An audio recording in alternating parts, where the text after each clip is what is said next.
This week, we hear the story about how Herbert Hoover almost became a Mason in an all-new Masonic Minute with illustrious Brother Harrison.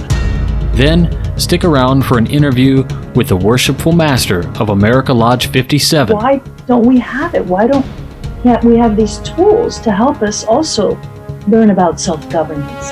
The first regular Masonic Lodge for women in America.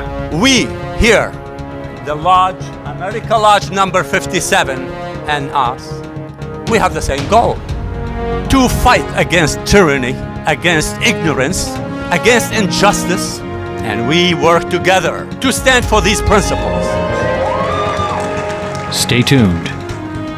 Welcome back to Whence Came You, a Masonic podcast featuring research papers and discussions related to Freemasonry. Here's your host, Brother Robert Johnson.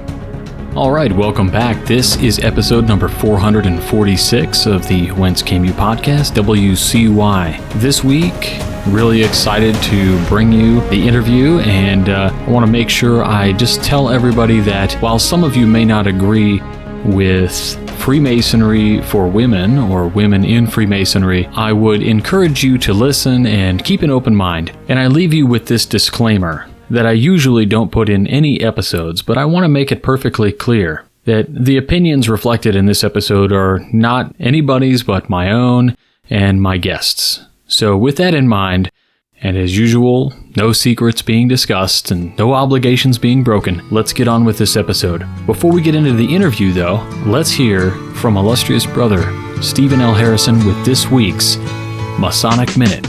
A few accounts claim certain famous men who were not Freemasons intended to join the fraternity, but circumstances did not permit them to do so.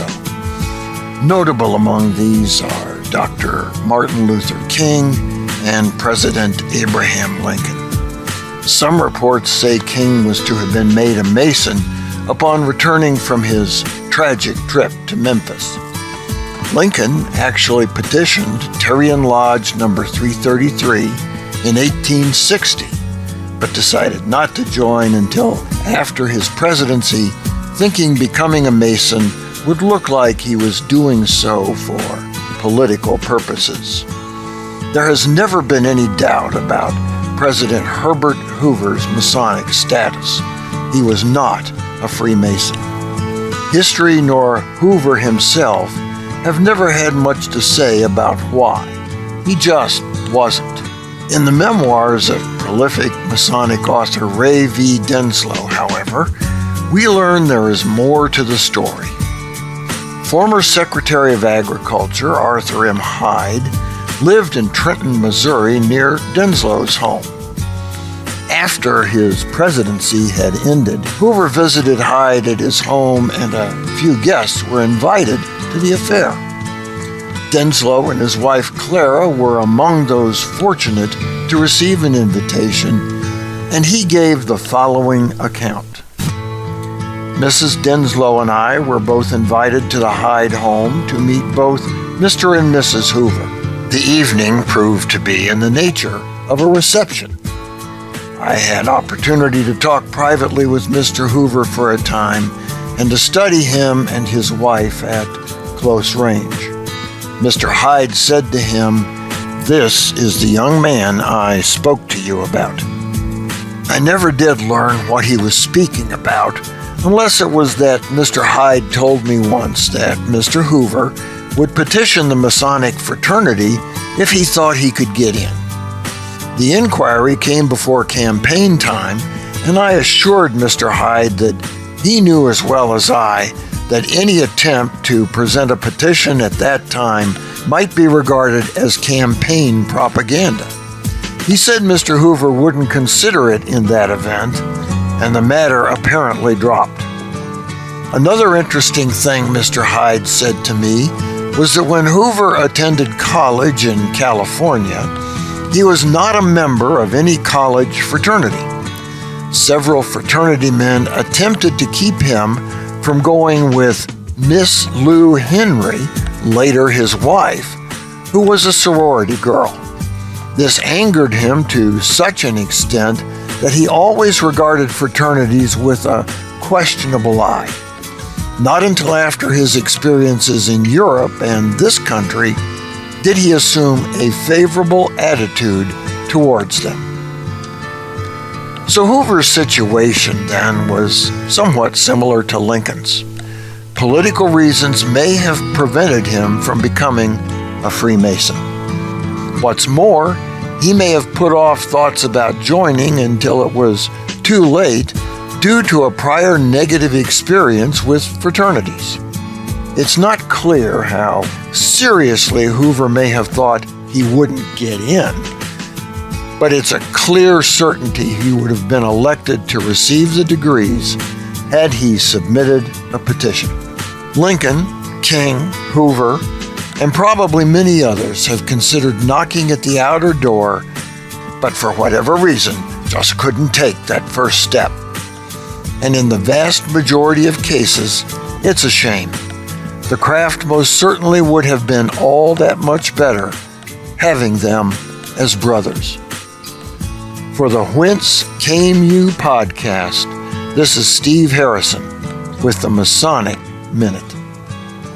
All right, Herbert Hoover, almost a Freemason, just like Abraham Lincoln and Martin Luther King.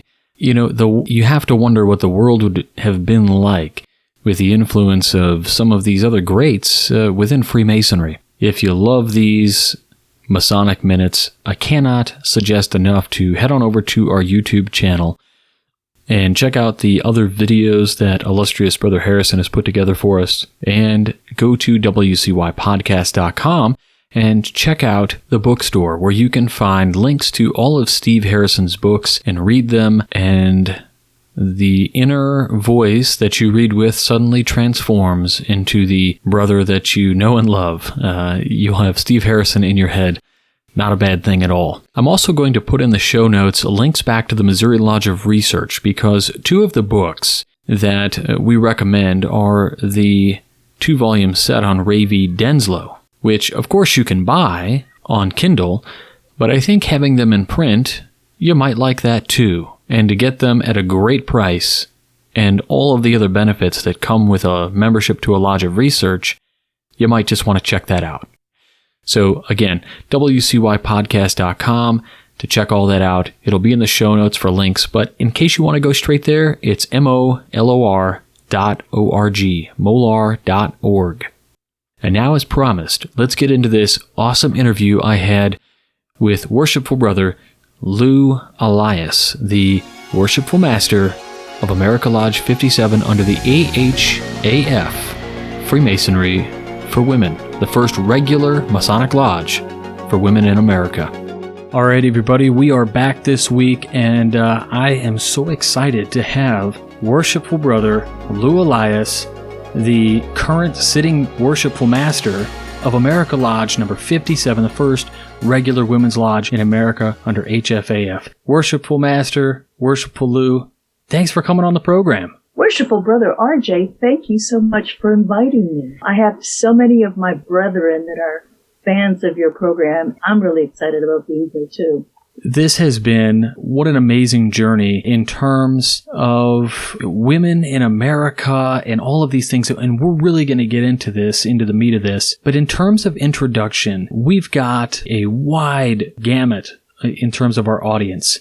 And one of the things that I would love to gain some insight on right away is obviously the first regular women's lodge in America. This is a huge deal. You were consecrated a year ago, and you are now coming up on the 1-year anniversary. And this podcast, this particular episode, will come out on Sunday, the 24th. Yeah. So it's one day before our actual anniversary. It's May 25th when we were consecrated last year, and it was a really exciting event.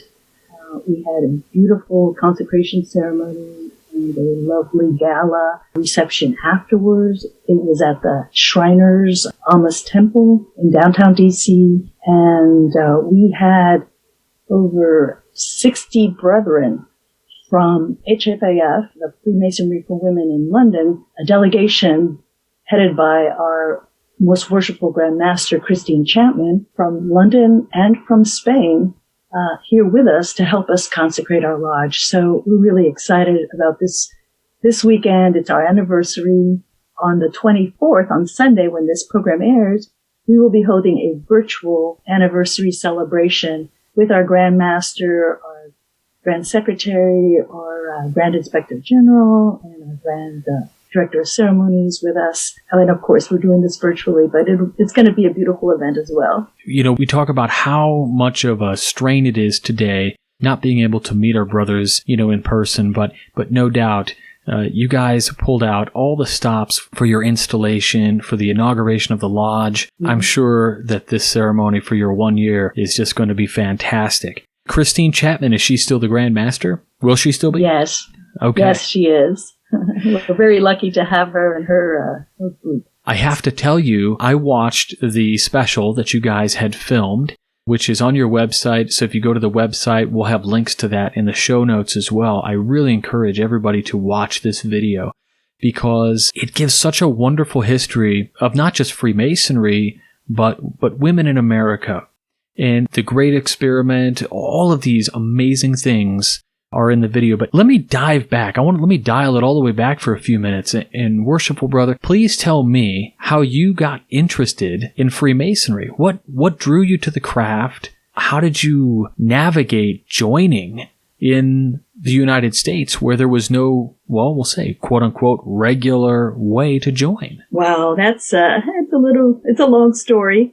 For me, I became very interested in Freemasonry early in my marriage. I've been married 33 years. My husband, Akram R. Elias, is a 33rd degree Mason, and a past Grand Master of Washington, D.C. But early in our marriage, when he was just starting at Freemasonry, he would come home from these meetings, and I would see this radiant light and just a changed soul. I mean, not that he was a bad person. He was always, I thought, a wonderful person, but he was just better. And a year into this, I said, what is it that you're doing in these meetings that's so life-changing? I see this beautiful transformation in you.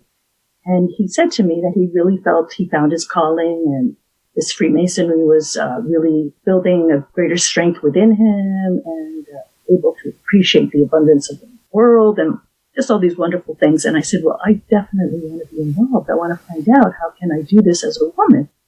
So I did a lot of searching. This was in the mid-90s. And at that time, the only lodges that were available for women, because in my research, I really wasn't interested in co-masonry. I wanted to do something that was building with women so that we can work together and support each other. And the only thing that was available at the time was this lodge in New York, Universalist, the Women's Grand Lodge of Belgium.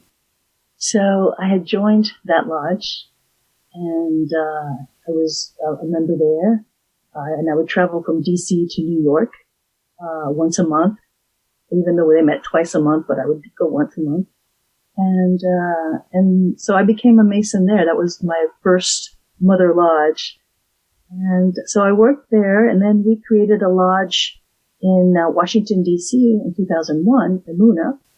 And I was a founding member of Emuna, the past Worshipful Master there. And it was wonderful, but as you know, the Grand Lodge of Belgium follows the French tradition, and we were very discreet. And at some point in my Masonic career, I felt we needed to reach out more to American women, that I felt we weren't doing enough to bring this beautiful craft to more people. And also, I thought about the issues of the Supreme Being, and there were other issues that I just myself personally was questioning within myself. So this is when I looked to England to see what their ritual was like and explore that tradition. So long story. Started over 20 years ago in the Belgium tradition. In 2016, right at the cusp of when the GLE was going to celebrate its 300th anniversary, I turned to my husband and said, we still haven't been able, with 20 years, we still haven't been able to reach American women with this beautiful craft, and I've got to do something.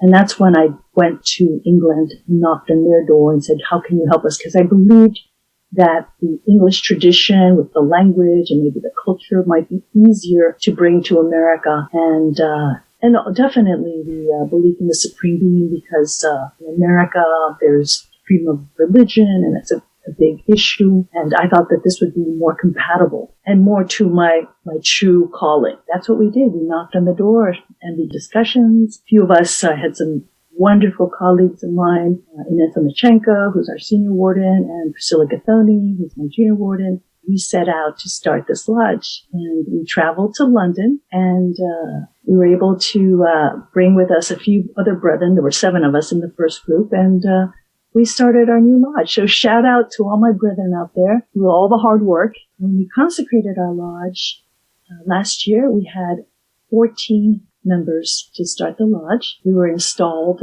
that same day on the 25th of May last year. How fascinating this journey has been.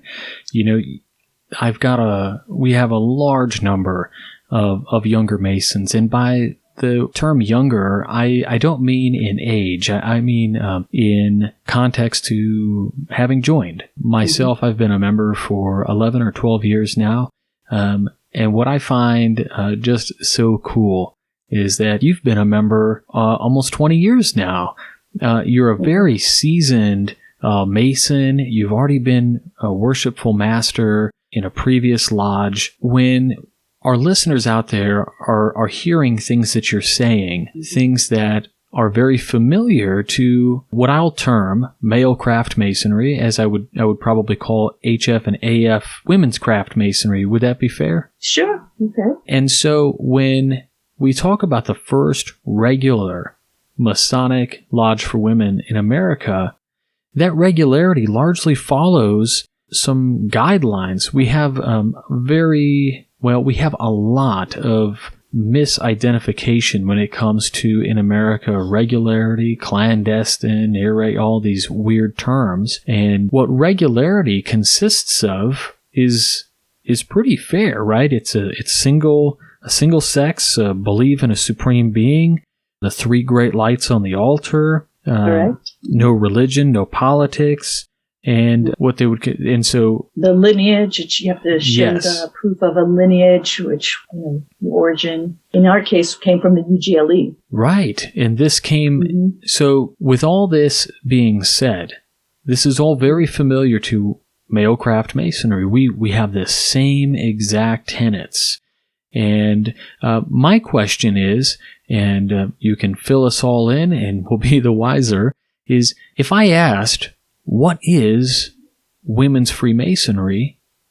Is the simple answer, it's the same thing male craft masonry is, but for women?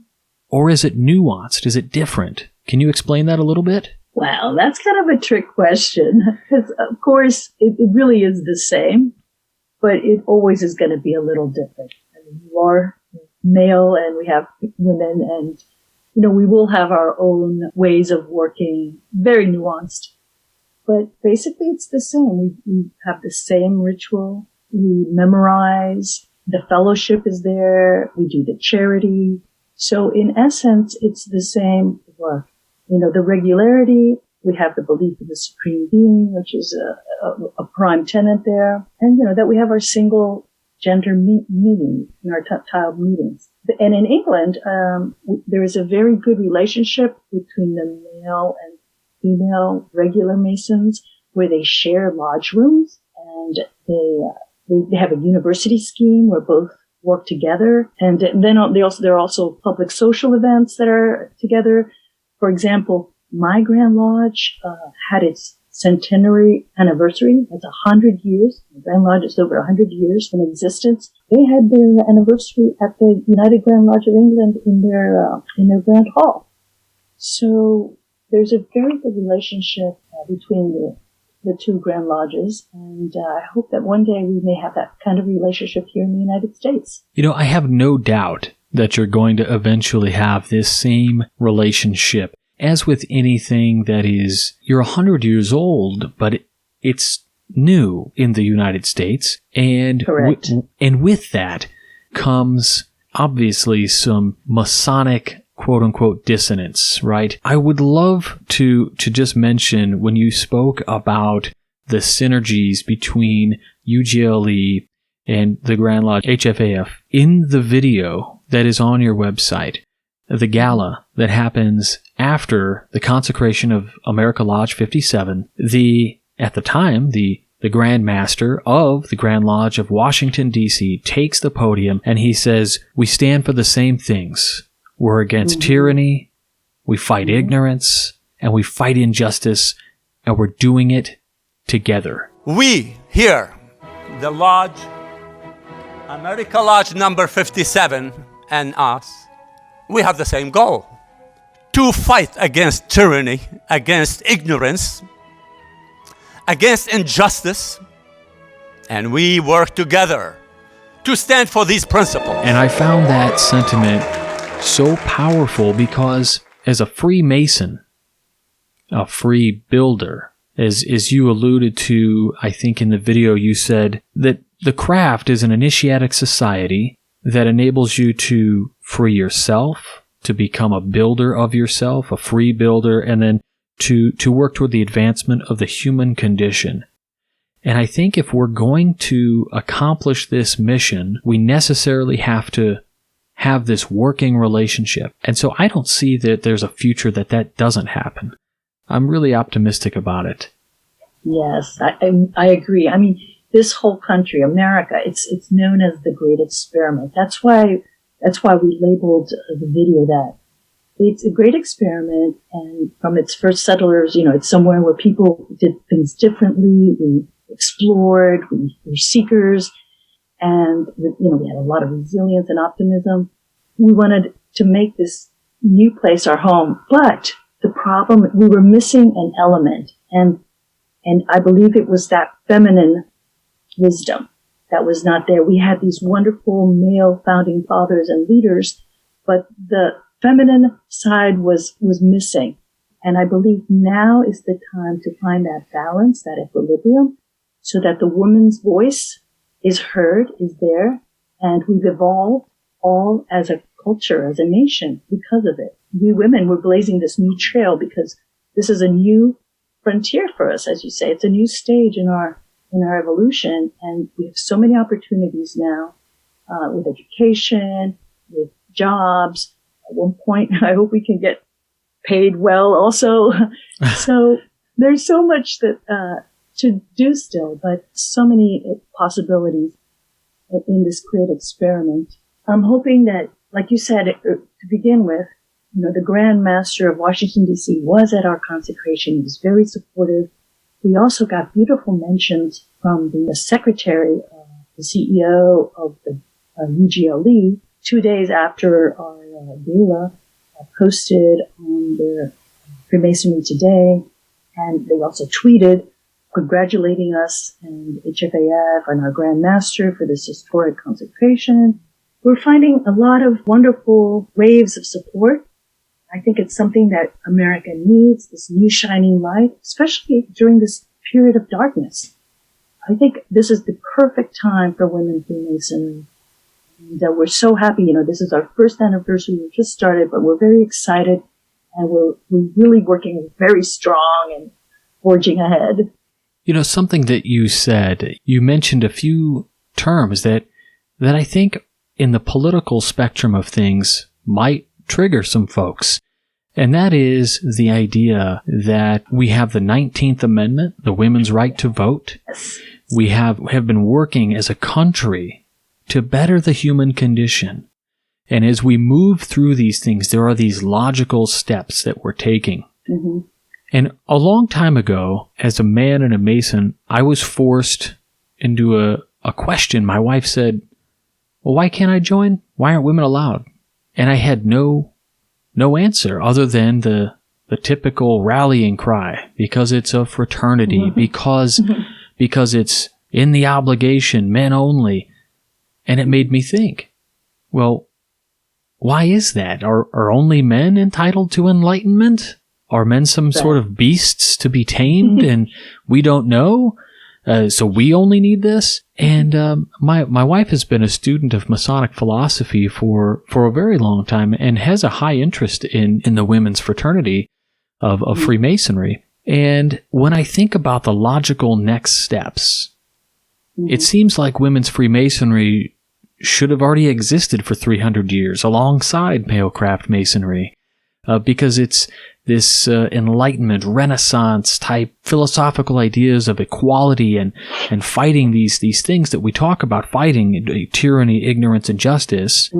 America and the world over holds these ideas of equilibrium in terms of all aspects of life. They talk about, if you wanted to get into things like Neoplatonism and Kabbalah, right, or the Tree of Life, or these aspects and things, this equilibrium has to exist. So the fact that we've come this far without acknowledging our other half, to me, sounds insane. I'm laughing because it sounds like the exact discussions I have here at home with my husband. Yes. I laugh with my wife because I posted something to her Facebook wall the other day, and it was like an angry picture. It was a picture of a woman who is angry, and it says, when you want to be mad, but he's just agreeing with you and supporting you. Exactly. and so this is a concept that I do see with a lot of I'm not going to say generational issues, but I will say this.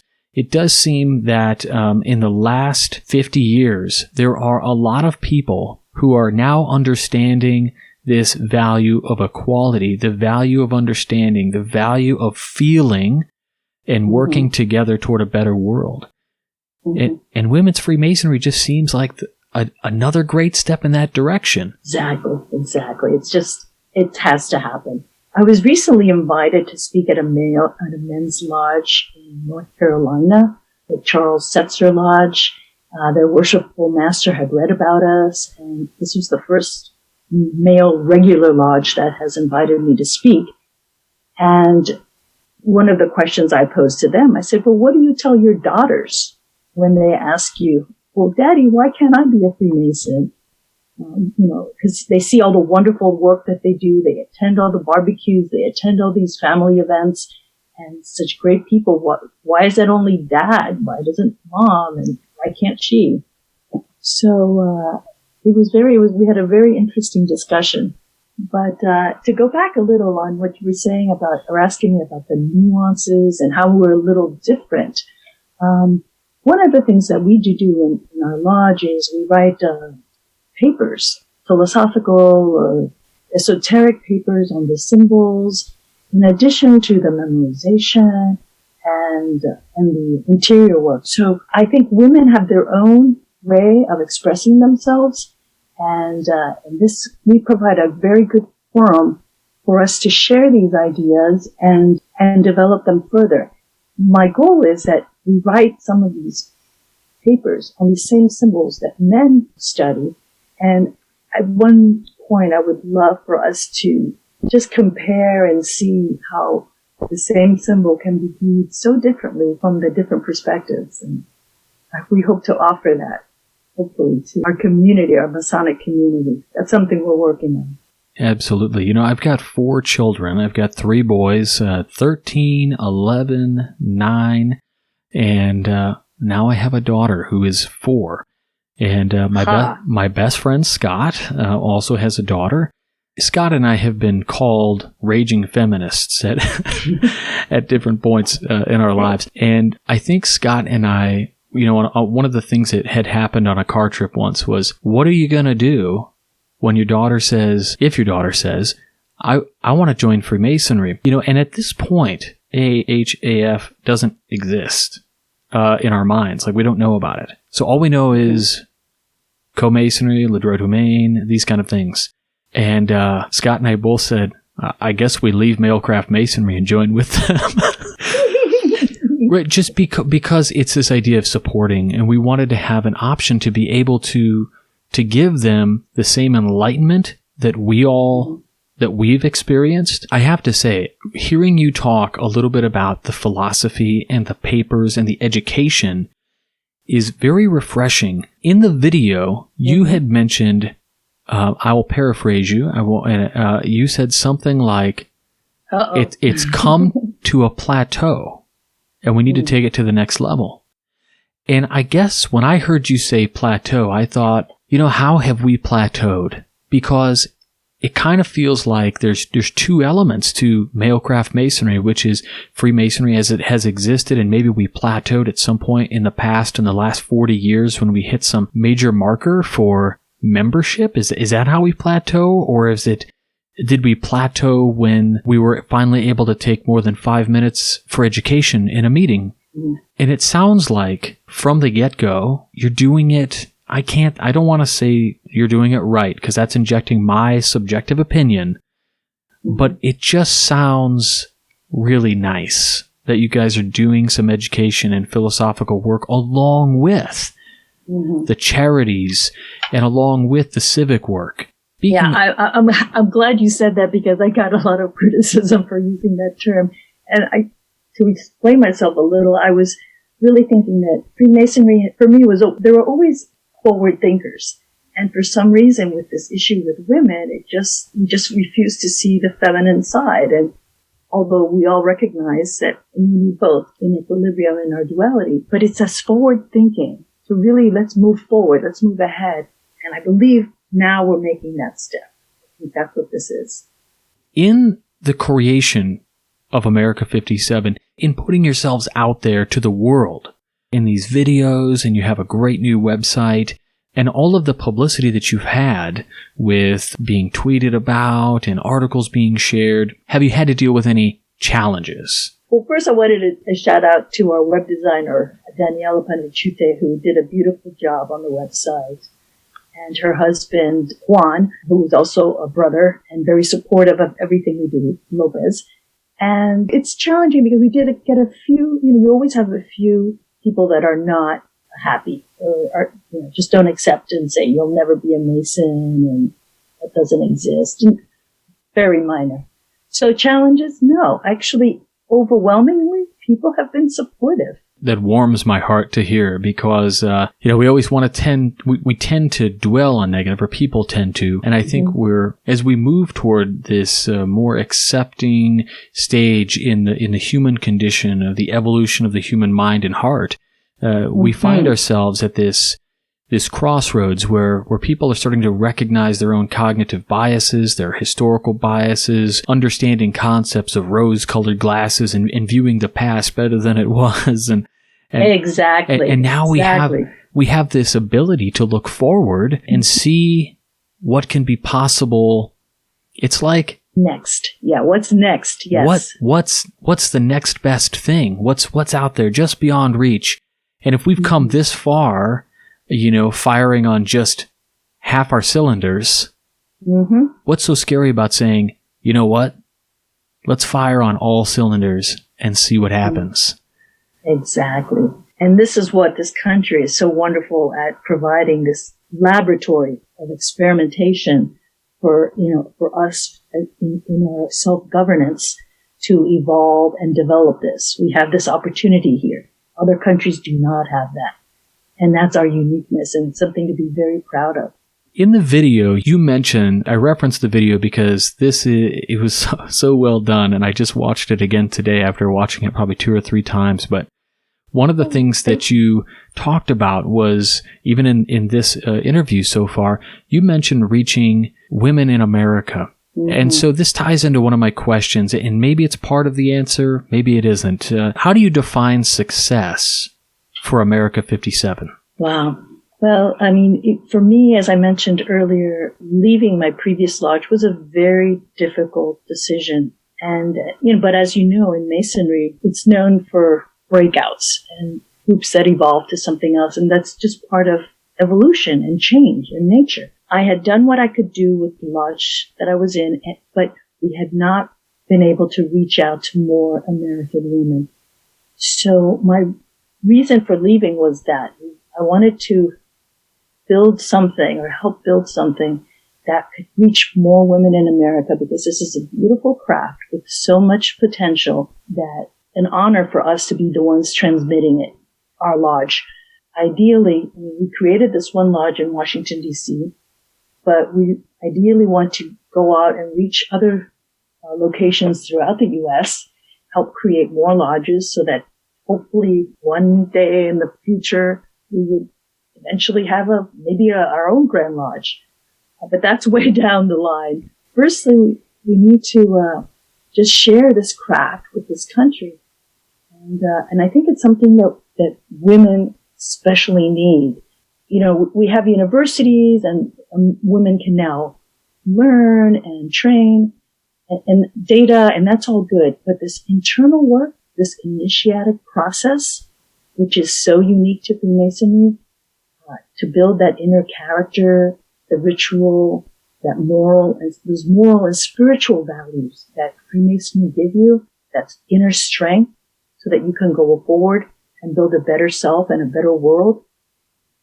That's something that we haven't really transmitted to women, and this is our goal, to be able to promote that throughout the whole United States and beyond. I love the way you put this, because immediately when I think about how far women have come in the United States, and I'll be the first to say we're still not on equal ground, right? And in many respects. There's one big obvious one, I mentioned it earlier. The pay gap is huge. Yeah. We won't get into politics here. Fair enough. Another. I've got another podcast that's going to come out. It's called The Civic Freemason, and maybe we're going to talk about it there. Okay, got it. But let me. So I got to pull this thread, right? There's this idea that as a man and a Freemason, I become better by acclimatizing myself around other men of different faiths and different perspective. And I get their different religious perspectives, not through proselytization or whatever. They're not, preaching to me. I get their perspective on God and reverence and all of these concepts from a respect in understanding their religion, because while they're charged not to, preach to me in a lodge, there's nothing that says I can't ask them about their religion or tell me about this. How does this work? And so in that respect, I don't see, maybe there is, but I don't see, or I'm not aware of a women's organization that allows women to gather and become more cultured in the same philosophic, religious, civic way that Freemasonry has given men for the organized 300 years. When I think about a gathering place, I think about when I was a kid and we were in Naples, Italy, and we would every Sunday, I would go up to Sunday school, and my mom would just talk with the other women of the church, and it's insulated. It's an echo chamber. So correct. Oh, absolutely. You don't get the growth, and I just feel like this is such an opportunity for that.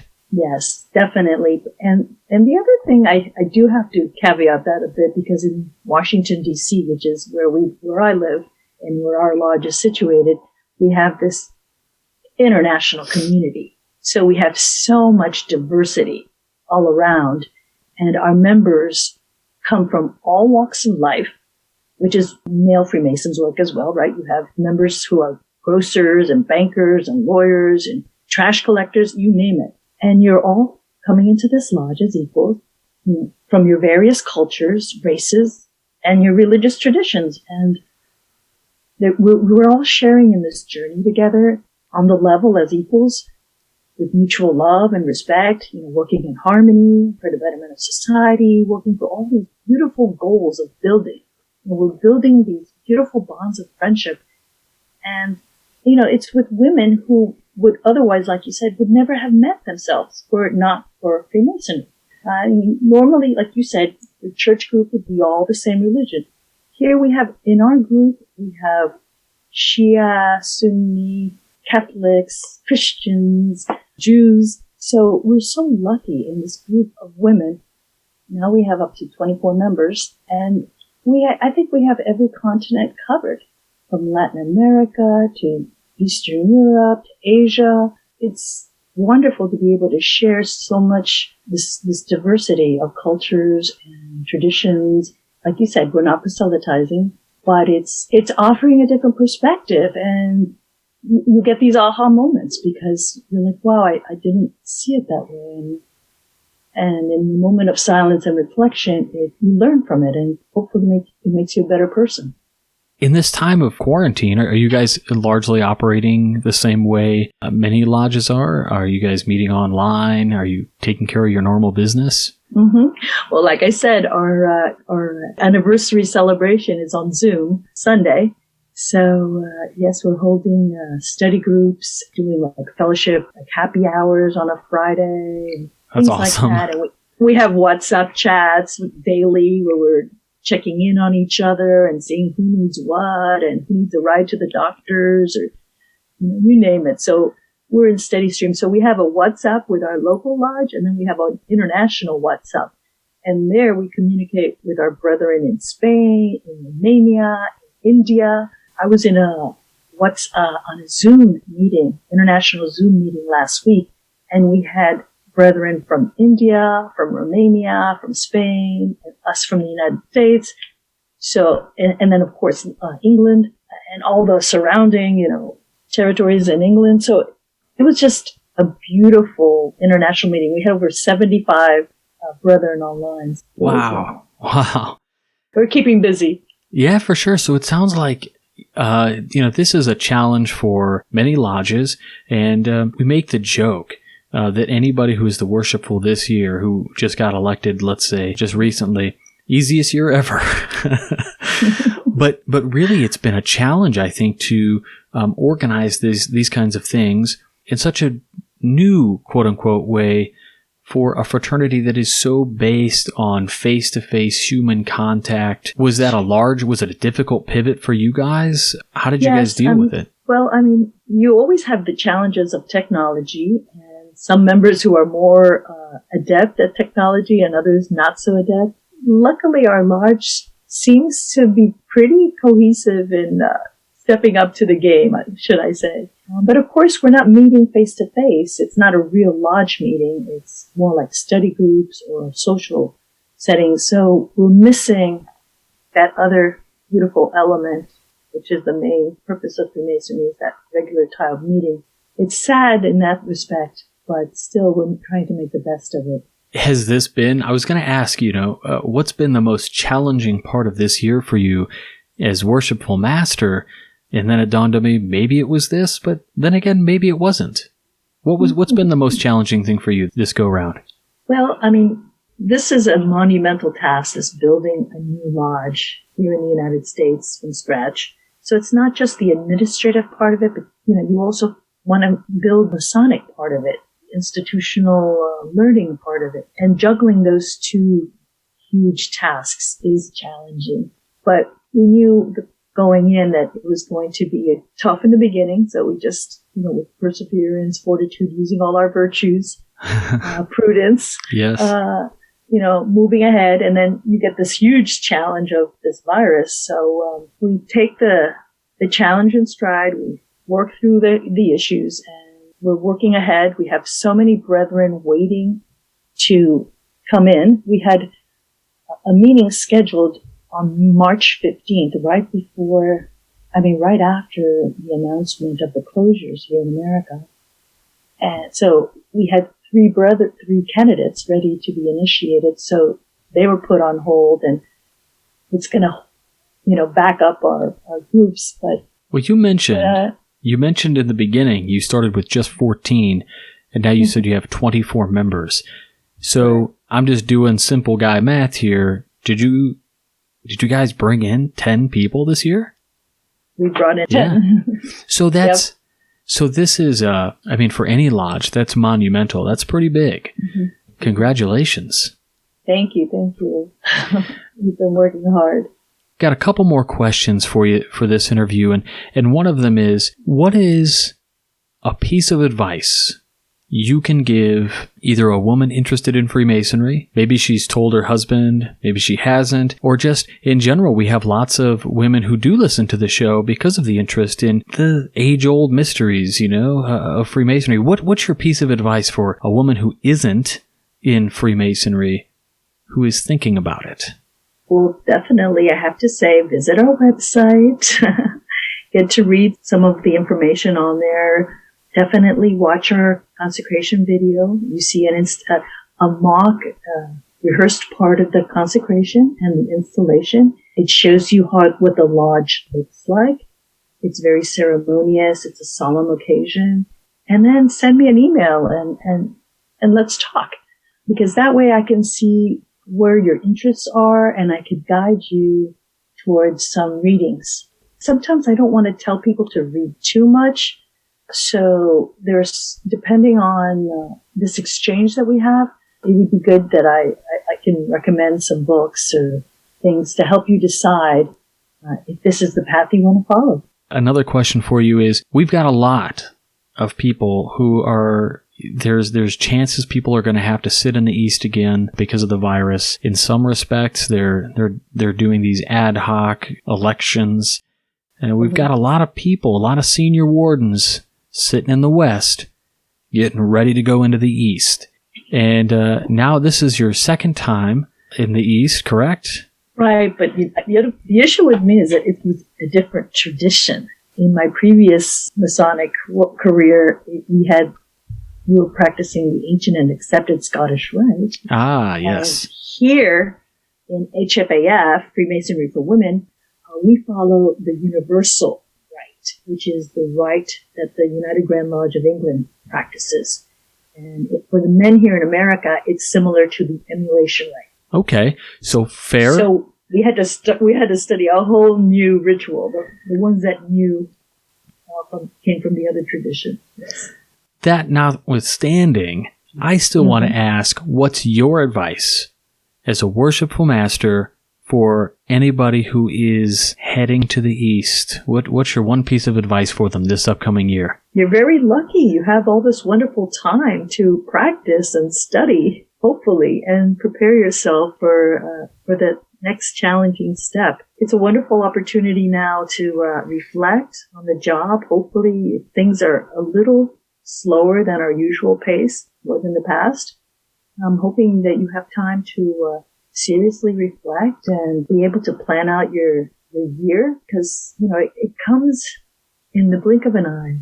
Before you know it, you're sitting in that chair, and it's a beautiful moment. So use your time wisely. Beautiful. So you mentioned the several different things that America Lodge has been doing. One of the things in the video that I did want to call out was this beautiful wreath laying you all did at Arlington. Can you tell us a little bit about that? Wow. Yes, that was a beautiful moment. It was actually it was the day right after our first meeting where we initiated 4 brethren. And it was at the Women in Military Service Memorial, which is in Arlington, known as the Women's Memorial.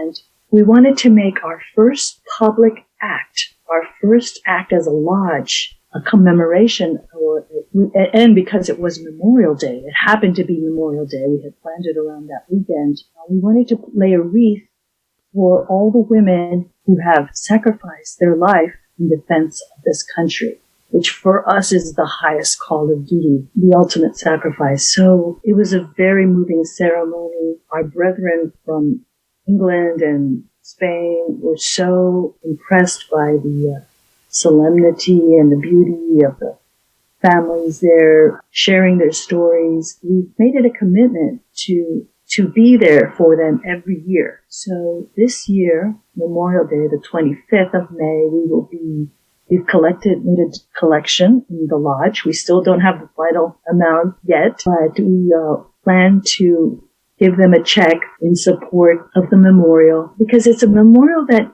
many people don't even know about. It's that semicircular architecture, right, like you see it right under the Arlington Police Mansion. And ceremonies are held there, but people do not realize that it's the Women's Memorial. And there's a beautiful exhibit there explaining the history of women in the military and allowing you to go in there and reflect and pay homage to these women and their selfless duty. Yeah, I was really taken aback by the beauty of the ceremony, and I really did appreciate it. My apologies.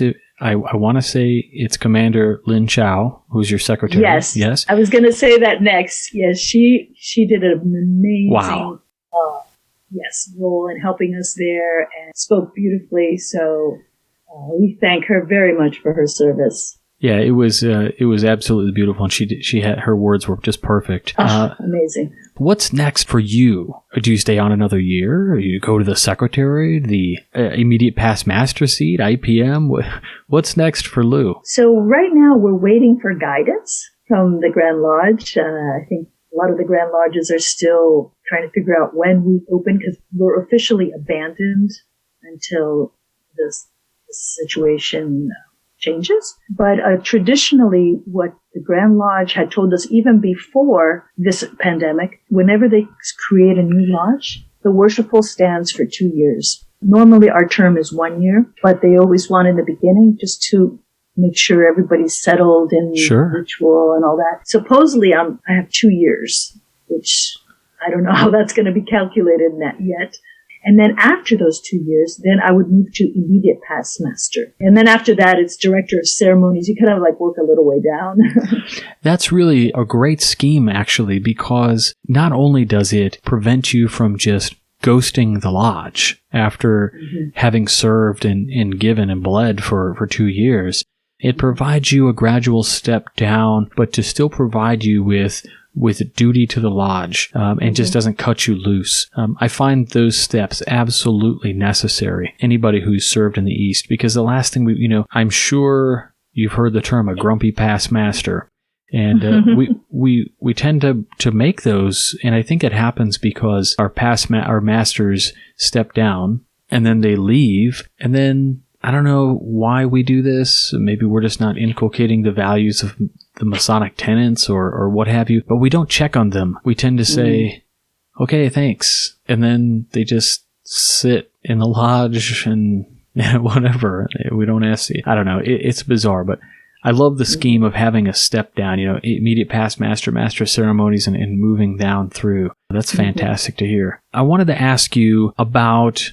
future projects for America 57.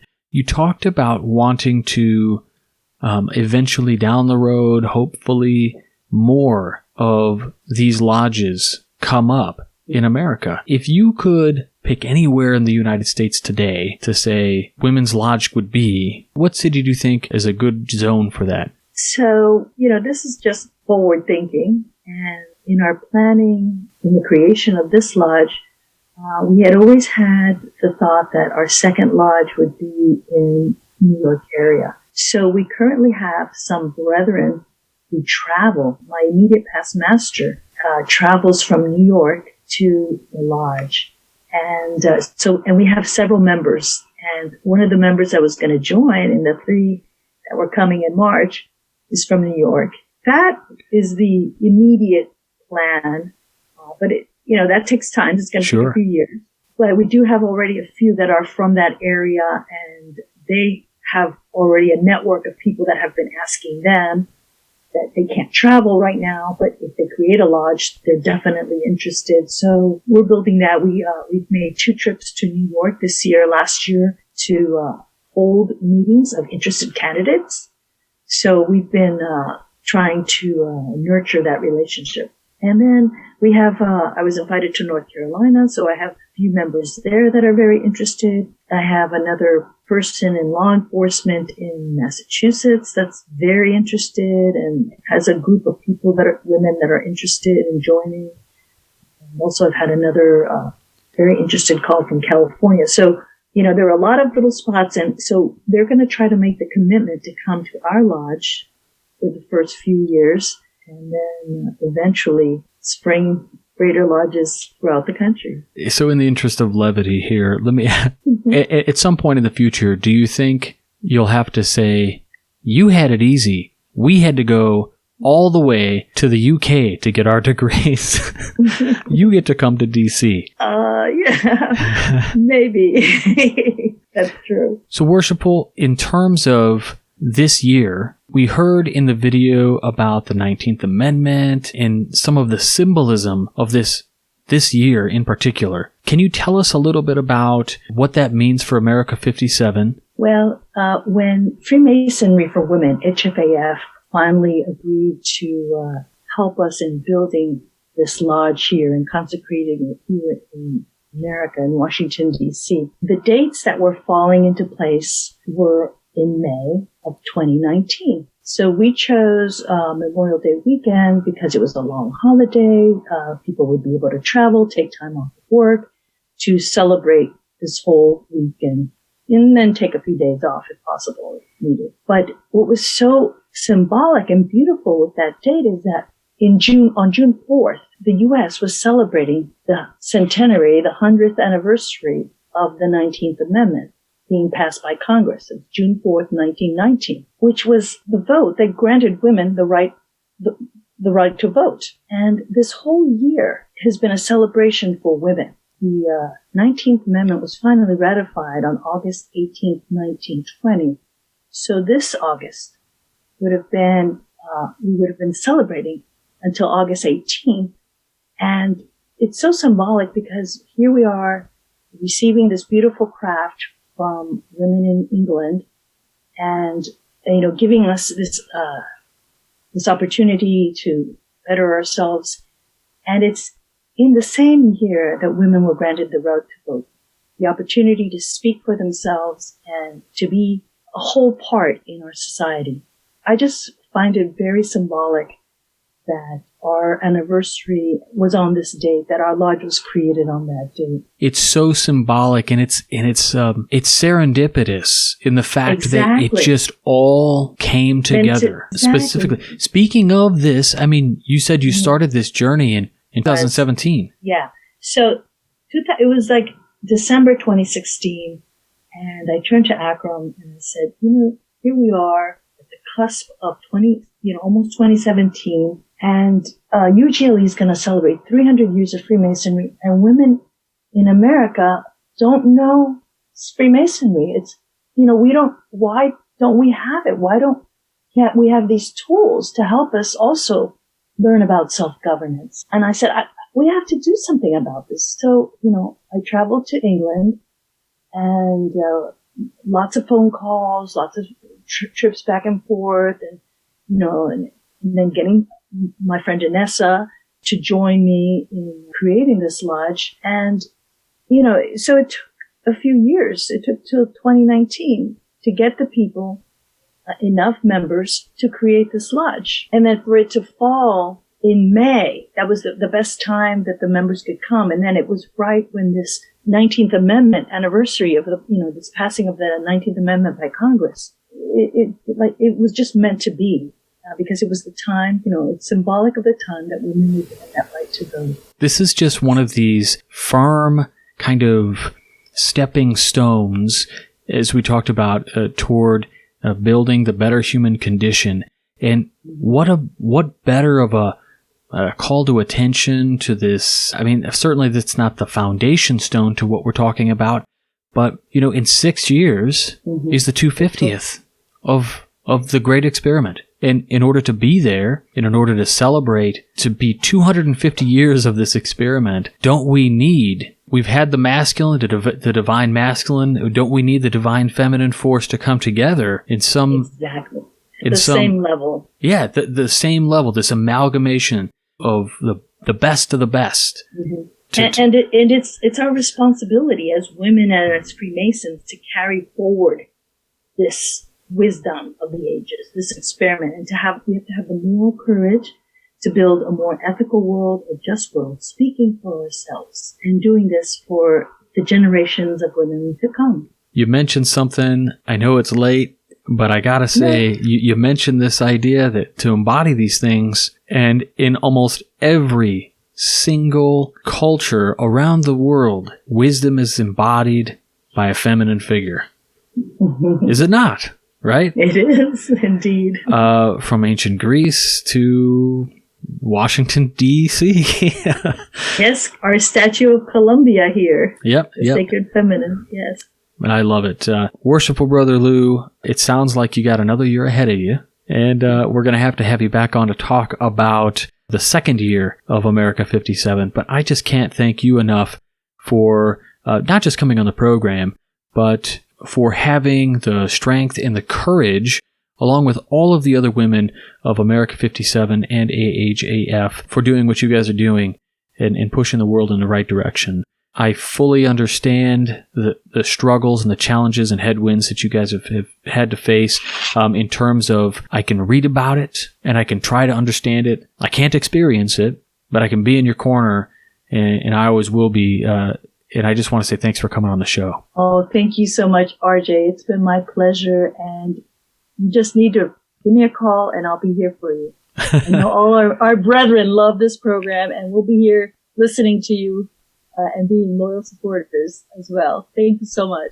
Thank you very much. All right. Well, there you have it, everybody.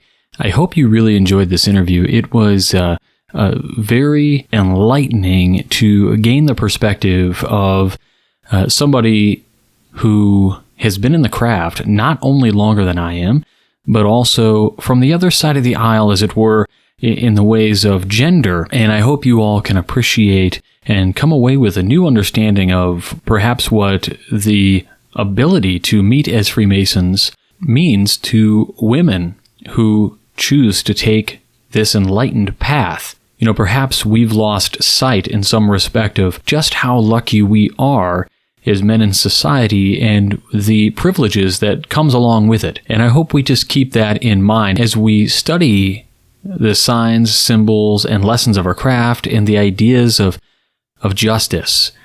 That is the idea of raising others up to our level. Next week on the program, we're going to have Ben Williams, the curator, the purveyor of the Rocky Mountain Mason magazine, which of course is a magazine for Masons of Colorado, but they have expanded immensely and they are worldwide.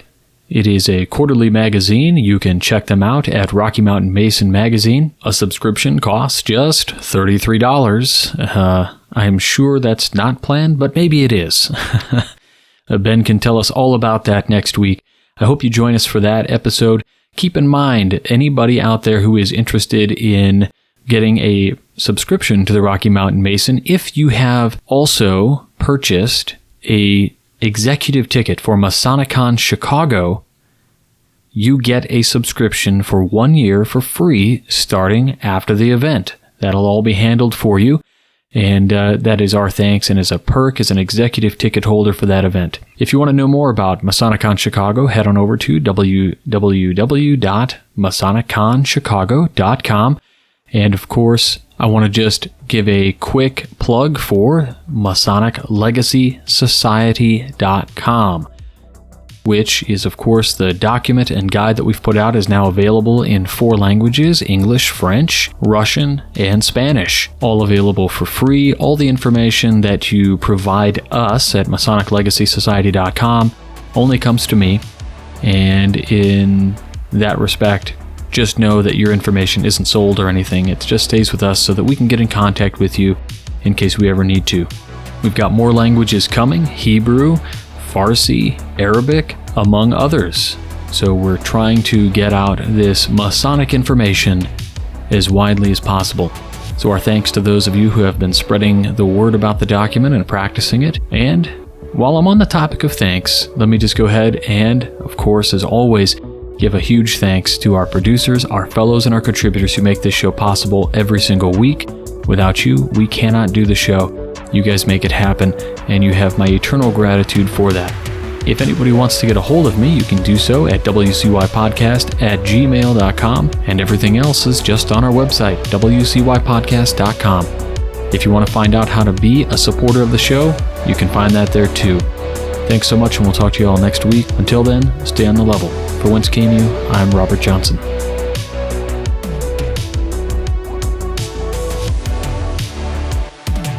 You've been listening to Whence Came You, a Masonic podcast featuring research papers and discussions related to Freemasonry with your host, Brother Robert Johnson. Be sure to join us for our next edition.